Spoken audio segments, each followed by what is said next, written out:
જય શ્રી કૃષ્ણ ભૂલકાઓ। જો મેં તમને કાલે કીધું હતું કે આપણે હવેથી રાસાયણિક પ્રક્રિયાના ભેગા હારે હારે ટોપિક ચાલુ કરી દેશું। તો રાસાયણિક પ્રક્રિયાઓ એટલે શું? રાસાયણિક પ્રક્રિયાઓ એટલે કાંઈ નહીં। રાસાયણિક પ્રક્રિયાઓ એટલે કાંઈ નહીં, સાવ હેલી વસ્તુ એ બધા કેમિસ્ટ્રીથી દૂર ભાગે। રસાયણ વિજ્ઞાનનું નામ આવે ને બધા દૂર ભાગે। રસાયણ વિજ્ઞાનનું નામ આવે શું થાય? બધા દૂર ભાગે। પણ એ બધા મિત્રોને ખબર ન હોય ને કે રસાયણ વિજ્ઞાન જેવું સહેલું કાંઈ છે નહીં। રસાયણ વિજ્ઞાન શીખવા માટે સાવ સિમ્પલ વસ્તુ।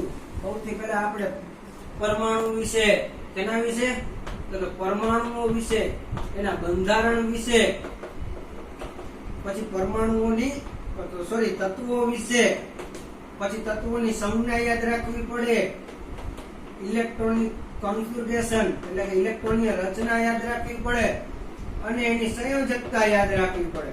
આ બધી વસ્તુ હાવ સિમ્પલ છે। કેવી છે? હાવ સહેલી। પરમાણુની તમને બધાને ખબર છે। સૌથી પહેલા સૌ પહેલા કોને પરમાણુ વિશે માહિતી આપી? જ્હોન ડાલ્ટન દાદાએ। જ્હોન ડાલ્ટને કીધું હતું ને પરમાણુ જે અવિભાજ્ય છે ને આમ છે ને તેમ છે। થોમ્સન આવ્યા, રુથરફોર્ડ આવ્યા। થોમ્સને કીધું ભાઈ પરમાણુ છે તરબૂચ જેવો હોય। કેવો હોય? તરબૂચ જેવો। એ તરબૂચની અંદર જેમ જેમ એના ઓલા બી ગોઠવાયેલા હોય એમ ઋણ વીજભાર ગોઠવાયેલો હોય ને ધન વીજભાર ગોઠવાયેલો હોય। પણ આ થોમ્સન બાપા પડ્યા ખોટા। કેવા પડ્યા? ખોટા। એના કેમ ખોટા પડ્યા? કારણ કે રુથરફોર્ડે એવું સાબિત કરી દીધું,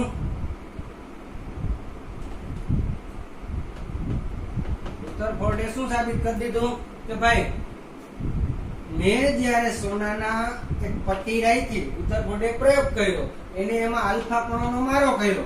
શું કર્યું? આલ્ફા કણોનો મારો કર્યો તો એને એમ કીધું કે આ સોનાની પટ્ટીમાંથી મોટા ભાગના કણો છે એ સોનાની પટ્ટીમાંથી બોલી બાજુ વયા જાય છે। તો એનો મતલબ એવો થયો, આ થોમ્સને એમ કીધું કે પરમાણુ છે એ પોલો ગોળો નથી, ભરેલો છે આખો તરબૂચની જેમ। જો પરમાણુ આખો ભરેલો હોય તો આ વરખમાંથી સીધા કિરણો પસાર થઈ જવા જોઈએ નહીં। તમને બધાને આનો રેશિયો ખબર છે કે 12,000 કિરણો એક કિરણ છે એ પાછું ફર્યું હતું। રુથરફોર્ડે સોનાના વરખનો પ્રયોગ કર્યો, એની અંદર એક કિરણ પાછું ફર્યું હતું, બરાબર? એટલે આ પરમાણુ છે એ ભરેલો છે નહીં। એટલે થોમ્સન બાપા પડ્યા ખોટા। પછી રુથરફોર્ડ આવ્યો, રુથરફોર્ડની કેટલીક અભિધારણાઓ છે એ આપણે 9મા ધોરણમાં ભણી ગયા। પછી ઇલેક્ટ્રોન કોન્ફિગરેશન, ઇલેક્ટ્રોન પરમાણુની અંદર કેમ ગોઠવાય? સૌથી પહેલા તો આપણે બધાને એ ખબર હોવી જોઈએ કે પરમાણુના 3 મૂળભૂત કણો કયા કયા છે? પરમાણુના મૂળભૂત કણો કયા કયા છે દાદા? ઇલેક્ટ્રોન, પ્રોટોન અને ન્યુટ્રોન, બરાબર? ઇલેક્ટ્રોનનો વીજભાર ઋણ હોય એટલે ઉપર મેં માઇનસની નિશાની કરી, પ્રોટોનનો વીજભાર ધન હોય એટલે પ્લસની નિશાની કરી, અને ન્યુટ્રોનનો કોઈ વીજભાર હોતો નથી। એક વસ્તુ યાદ રાખજો, પ્રોટોન અને ન્યુટ્રોન તેની કેન્દ્રમાં હોય। ક્યાં હોય? પરમાણુના કેન્દ્રમાં હોય। ક્યાં હોય? પરમાણુના કેન્દ્રમાં। અહીંયા પ્રોટોન અને ન્યુટ્રોન રહેલા હોય, બરાબર? તો જો આ એનું પરમાણુ કેન્દ્ર છે કેવું વીજભારિત થશે? ન્યુટ્રોનનો તો કોઈ વીજભાર છે નહીં, પ્રોટોનનો વીજભાર ધન છે, તો આપણે એમ કહી શકીએ કે ન્યુક્લિયસ એટલે કે પરમાણુ કેન્દ્ર છે એ ધન વીજભારિત હશે। કેવું હશે? ધન વીજભારિત। હવે વધ્યું કોણ? ઇલેક્ટ્રોન। ઇલેક્ટ્રોન હશે ક્યાં? આ બધા વૈજ્ઞાનિકોને એવો પ્રશ્ન થયો કે આ ઇલેક્ટ્રોન હશે ક્યાં, બરાબર? તો ઇલેક્ટ્રોન ક્યાં હશે એવું આપણે સૌથી પહેલા કોને કીધું? Niels Bohr. કોને કીધું? નીલ્સ બોહરે કીધું કે ભાઈ ઇલેક્ટ્રોન છે ને એ પરમાણુની કક્ષાઓમાં ગોઠવાયેલા હોય, અને એને એમ કીધું કે 4 મૂળભૂત કક્ષા છે। કેટલી છે? મૂળભૂત 4 કક્ષા, જેને આપણે કહેતા K, L, M અને N, બરાબર? પછી એના ઉપરથી એને એક સૂત્ર એવું હતું કે 2n² મુજબ ઇલેક્ટ્રોન ગોઠવાય। કેના મુજબ ગોઠવાય? 2n² મુજબ। n એટલે કાંઈ નહીં, કક્ષાનો નંબર। n એટલે કક્ષા। તો જો આપણે પહેલી કક્ષાના ઇલેક્ટ્રોન કેટલા વધારે સમય, વધારે, બીજીમાં વધારે કેટલા સમય, ત્રીજીમાં જો આમ પાછળ ચાલુ ના કરતા કે પહેલી, બીજી, ત્રીજી, ચોથી, ચોથી કક્ષા સૌથી નાની, તો એમાં સૌથી ઓછા ઇલેક્ટ્રોન સમાવવા જોઈએ ને? તો આપણે બધાને ખબર છે કે એવું હોતું નથી, ચોથીમાં સૌથી વધારે સમાય। એટલે હંમેશા કઈ બાજુ ચાલુ કરવાનું? કેન્દ્ર તરફ, પહેલી કક્ષા, બીજી કક્ષા, આ ત્રીજી કક્ષા ને આ ચોથી કક્ષા. જો પહેલી કક્ષાની અંદર આપણે વેલ્યુ પુટ કરીએ તો 2 ગુણ્યા 1 નો વર્ગ પહેલી કક્ષા એટલે 1 થયું, બરાબર. તો 1 નો વર્ગ 1 ગુણ્યા 2 તો પહેલી કક્ષામાં કેટલા ઇલેક્ટ્રોન હમાય? તો કે 2 ઇલેક્ટ્રોન. કેટલા ઇલેક્ટ્રોન હમાશે? 2 ઇલેક્ટ્રોન. એવી જ રીતે હવે આપણે બીજી કક્ષાની વાત કરીએ તો 2n² 2 ગુણ્યા n એટલે 2 એનો વર્ગ 2 નો વર્ગ 4 4 2 8. તો બીજી કક્ષામાં વધારેમાં વધારે કેટલા ઇલેક્ટ્રોન હમાશે? તો કે 8 ઇલેક્ટ્રોન. વાત એવી ત્રીજી કક્ષાની તો અહીંયા 2 ની જગ્યાએ ખાલી શું કરી દેવાનું? 3. તો 3 નો વર્ગ 3 નો વર્ગ 3 નો વર્ગ. અરે આ બધું પાછું લખતા રહેજો તમે વિડિયોને પોઝ કરીને, અને આ પાછું રિવિઝન કરતા રહેજો. 3 નો વર્ગ 9 9 2 18. સમજાય? 9 2 18 એટલે કે ત્રીજી કક્ષામાં કેટલા ઇલેક્ટ્રોન હમાશે? તો કે 18 ઇલેક્ટ્રોન. કેટલા ઇલેક્ટ્રોન? 18. અને ચોથી કક્ષાની વાત કરીએ તો 4 નો વર્ગ 16 16 2 32 એટલે કે ચોથી કક્ષાની અંદર 32 ઇલેક્ટ્રોન હમાય. આવું નીલ્સ બોહર દાદા કહી ગયા, બરાબર હે?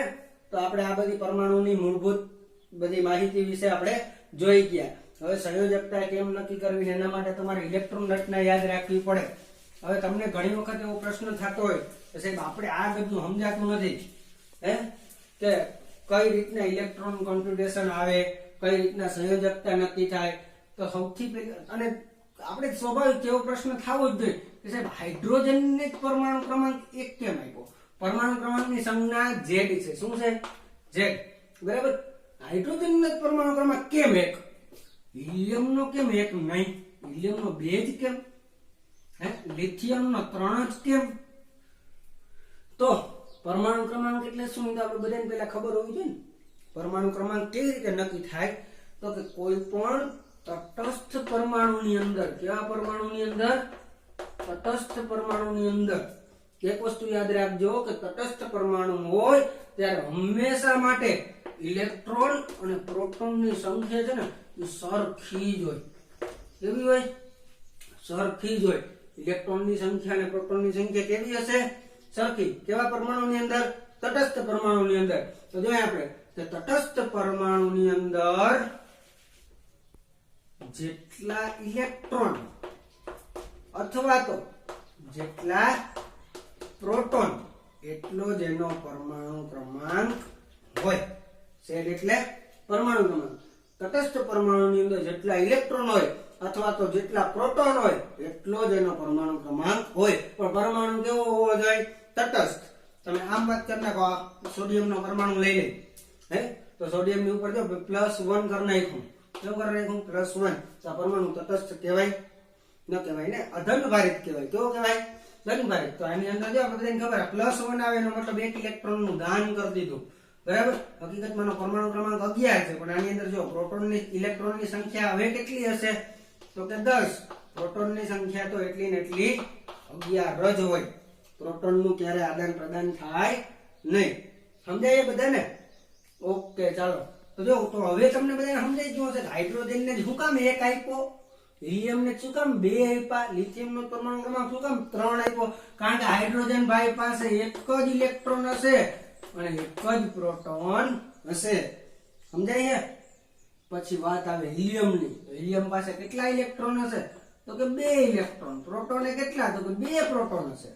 હે, લિથિયમ 3 ઇલેક્ટ્રોન હશે. પ્રોટોને કેટલા હશે? 3 પ્રોટોન હશે. જો આ બધું રાસાયણિક પ્રક્રિયાઓની વસ્તુ નથી, પણ આ આપણો બધો પાયો છે. આ આપણે આવડવું જોઈએ. આ આવડે એટલે બાકીનું બધું હેલું. હવે તમને બધાને સમજાઈ ગયું હશે કે ભાઈ જેટલો પરમાણુ ક્રમાંક આપ્યો હોય ને એની પાસે એટલા ઇલેક્ટ્રોન હોય એટલા જ એની પાસે પ્રોટોન હોય. તો હવે જો આપણે બધાને ખબર છે, આપણે હમણાં જ એક વસ્તુ ભણી ગયા, હે, કે ભાઈ પહેલી કક્ષામાં 2 ઇલેક્ટ્રોન, બીજી કક્ષામાં 8, ત્રીજીમાં 18 અને ચોથીમાં 32. પણ અહીંયા તમને કહી દઉં કે ત્રીજી કક્ષા અને ચોથી કક્ષા જે આપણે આઉટ બાઉટના નિયમ મુજબ જોઈએ તો આના પાછા 3 ભાગ પડી જાય, બરાબર. px py pz એ મુજબ. તો આપણે એમ યાદ રાખશું કે પહેલી કક્ષામાં 2 ઇલેક્ટ્રોન, આપણે તેના સાદી ઇલેક્ટ્રોન રચના લખીએ, બીજીમાં 8, ત્રીજીમાં આપણે 8 યાદ રાખશું. કેટલા યાદ રાખશું? 8 યાદ રાખશું. કેટલા? 8 આપણે 1 થી 20 પરમાણુની ઇલેક્ટ્રોનની રચના માટે આપણે આવું યાદ રાખવાનું છે. તો જો આપણે સૌથી બધી તો આપણે આ બોર્ડમાં હમાશે નહીં, એટલે આપણે થોડીક 4-5 ઇલેક્ટ્રોન રચના લખશું અને એની સંયોજકતા લખશું. પણ તમને બધાને એક વસ્તુ મગજમાં ફિટ બેસવી જોઈએ કે પહેલી કક્ષામાં 2 ભરાય, એ ભરાઈ જાય પછી જ બીજી કક્ષામાં ઇલેક્ટ્રોન જાશે, બીજી આખી ભરાઈ જાય પછી ત્રીજીમાં જાશે, ત્રીજી આખી ભરાઈ જાય પછી ચોથીમાં જાશે. ચાલો, તો એના માટે આપણે કોઠાની રીતના લખીએ. સૌથી પહેલા આવશે પરમાણુ ક્રમાંક Z, મેં ટૂંકમાં લખું, સમજાઈ જાય ને? પરમાણુ ક્રમાંક, પછી તત્વનું નામ, પછી ખાસ સંજ્ઞા યાદ રાખવી જ પડે. શું કરવું પડે? સંજ્ઞા યાદ રાખવી જ પડે. વારંવાર વાંચતા જાવ, પ્રેક્ટિસ કરતા જાવ એટલે યાદ રહી જ જાય. હવે અહીં હું 2 કોલમ વધારે કરું છું, જો કે તમને સમજાઈ ગયો છે છતાં પણ ઇલેક્ટ્રોનની સંખ્યા અને પ્રોટોનની સંખ્યા, બરાબર. પછી આવશે ઇલેક્ટ્રોન રચના અને છેલ્લે આવશે સંયોજકતા, બરાબર. અહીંયા ઇલેક્ટ્રોન રચના છે, ટોટલ કેટલી કક્ષા હોય?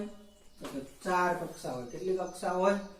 4. આ પહેલી, આ બીજી, ત્રીજી ને આ ચોથી. પહેલી, બીજી, ત્રીજી ને ચોથી. હાલો, સમજાય બધાને? લાઈટ અત્યારે જોઈ દે. જો પરમાણુ ક્રમાંક 1 આપણે હમણાં જ જોયો, તત્વનું નામ હાઇડ્રોજન.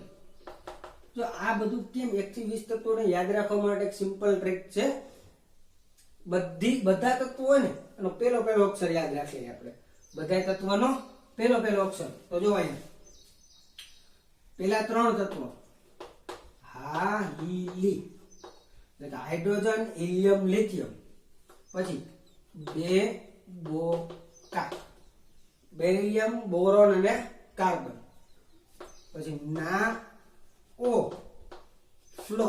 અહીંયા 2 અક્ષર ભેગા યાદ રાખશું. અડધો એટલે ના એટલે નાઇટ્રોજન, ઓ એટલે ઓક્સિજન, ફ્લો એટલે ફ્લોરિન. પછી આવશે ની સો મે. ની એટલે નિયોન, સો એટલે સોડિયમ, મે એટલે મેગ્નેશિયમ. લખી લેજો આ વિડિયો પોસ્ટ કરીને. આપણી પાસે જગ્યા નથી, બોર્ડ નાનો હોય એટલે.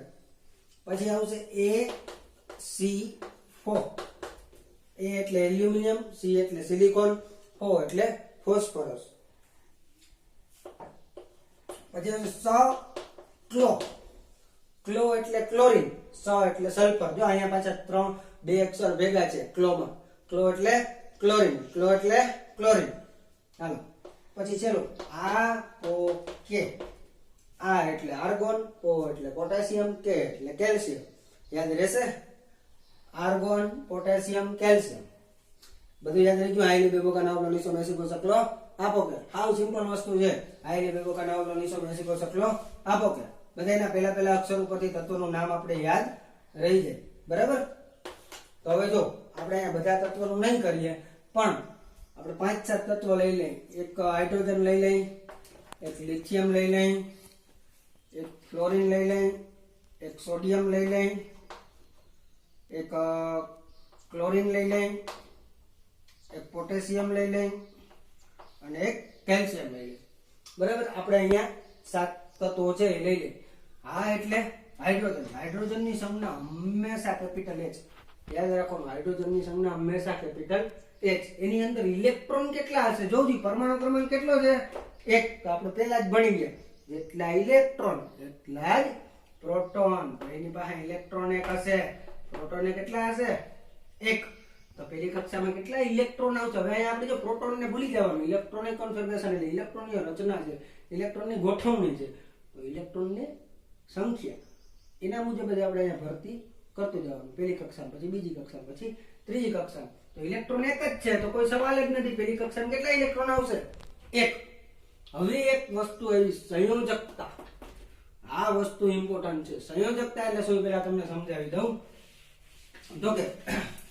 જો આપણે બધાને ખબર છે ધાતુ અને અધાતુમાં ઘણી વખત આપણે ગોથા મારતા હોય. કેમાં? ધાતુ કોને કહેવાય ને અધાતુ કોને કહેવાય. એના માટે આપણે ભૌતિક ગુણધર્મો યાદ રાખતા. ટીપી શકાય, પતરા બનાવી શકાય, ખેંચીને તાર બનાવી શકાય, ઉષ્મા અને વિદ્યુતની સુવાહક હોય એને ધાતુ કહેવાય. પણ જો કઠિન હોય મજબૂત હોય તો શું પારો છે, પારો પ્રવાહી સ્વરૂપમાં છે તો એ ક્યાં કઠિન ને મજબૂત, ક્યાં એના તાર બને, ક્યાં એના પતરા બને, છતાં પણ ધાતુ છે ને. એટલા માટે આપણે ચોક્કસ ભૌતિક ગુણધર્મોથી ચોક્કસ નક્કી કરી શકીએ નહીં. ચપ્પુ વડે કાપી ન શકાય તો સોડિયમ ને પોટેશિયમ ને કાપી શકાય કે નહીં? હા, તો એ ધાતુ જ છે છતાં પણ પોચી છે.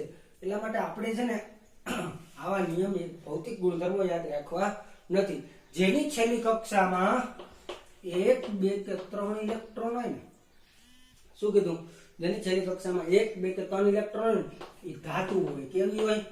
ધાતુ. યાદ રાખજો, જેની છેલ્લી કક્ષામાં 5, 6 કે 7 ઇલેક્ટ્રોન હોય કેવી હશે?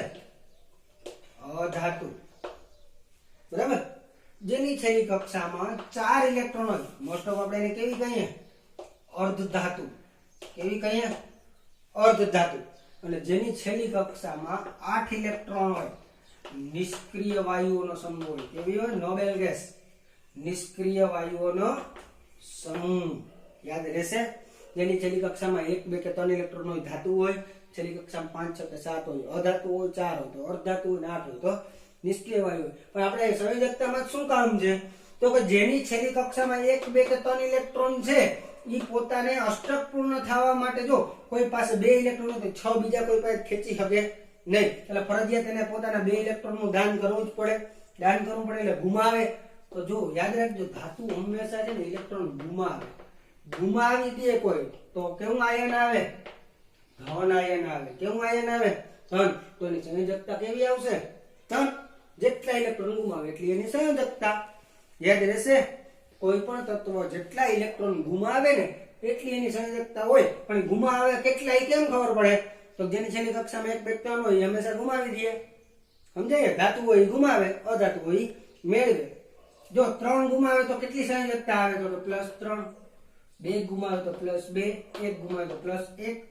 હવે જેની પાસે છેલ્લી કક્ષામાં 7 હોય એને અષ્ટક પૂર્ણ થવા માટે એટલે કે 8 ઇલેક્ટ્રોન પૂરા થવા માટે શું કરવું પડે?